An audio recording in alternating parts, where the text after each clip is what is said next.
Now, President Obama doesn't agree with me. Surprise, surprise. And he had a famous speech a few months ago, well, maybe it's over a year ago, that has been titled the "You Didn't Build That" speech.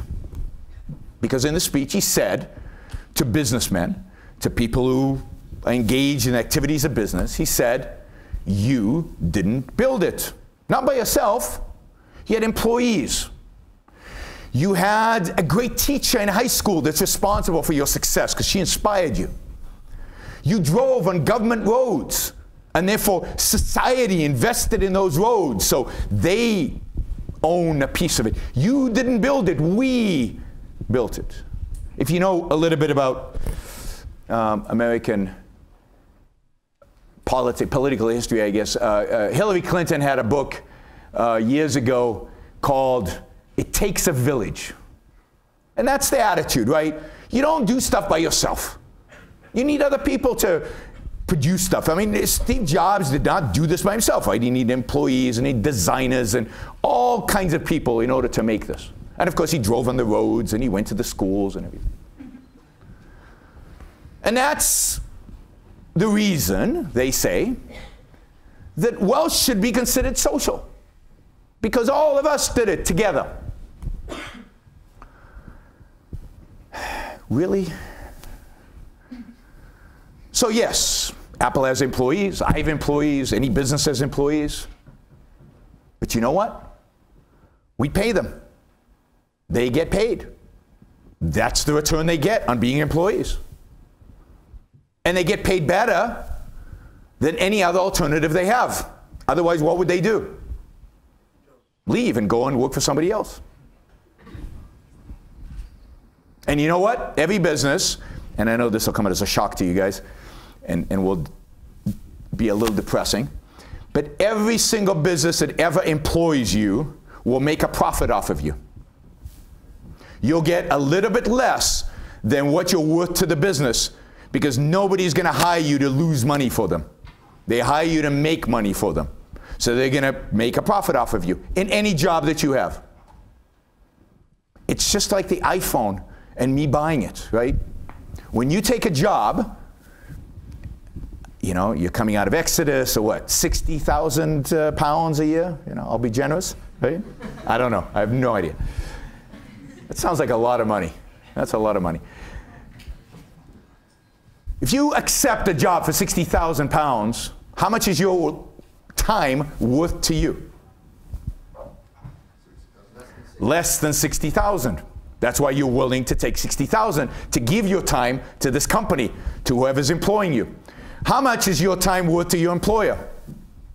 More than 60,000, they're making a profit off of you. Who's lost? Nobody.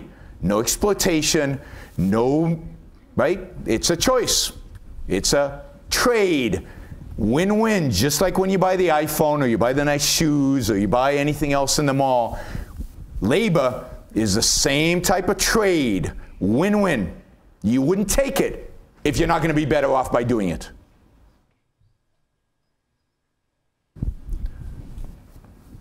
So, labor, employees, yeah, they've been paid for it. And indeed, Microsoft produced more millionaires than any company in human history because they were paid well. Apple employees are paid very well, at least in the US. We can talk about Chinese employees if you want. So, yeah, people help you build it, and they get paid for it. And what you get is what's remaining, which is the CEO, the Steve Jobs, who has the ideas, who organizes it all. And he gets more than everybody else.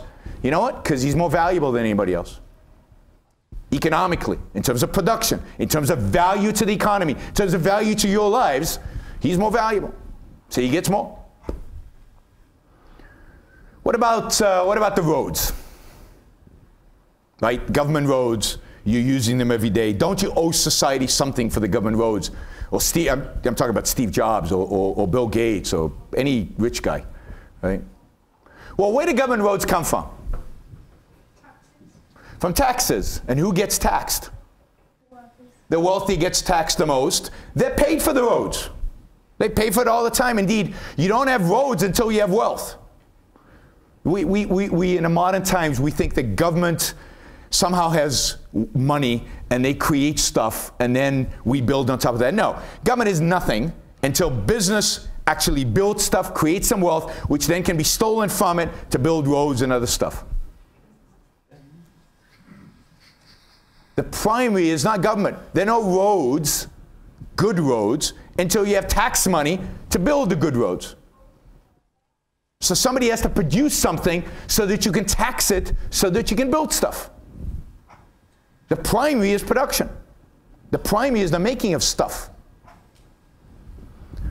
So we paid for the roads.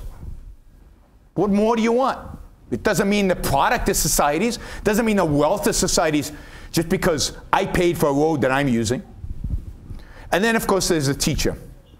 We all had a great teacher in our childhood. At least some of you did. I don't remember any of my teachers from my childhood. But that, just because I have a bad memory, it doesn't mean they weren't any good teachers. I'm sure they were. Let's leave it for the Q&A, because otherwise, right? Just remember the question. We'll do it in the Q&A.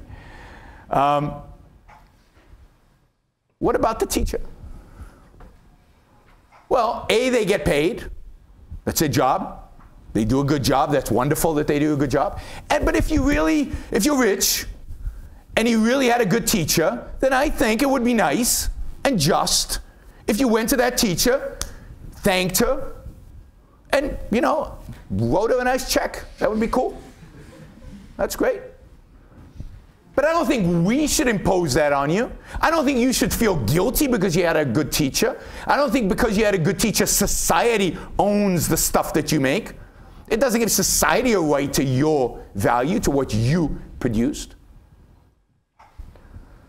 So I don't buy, and I don't think anybody should buy this idea that society owns our wealth. Individuals produce wealth. And therefore, it should belong to individuals, and individuals should decide what and how to spend their wealth, what to do with that wealth. It's none of our business.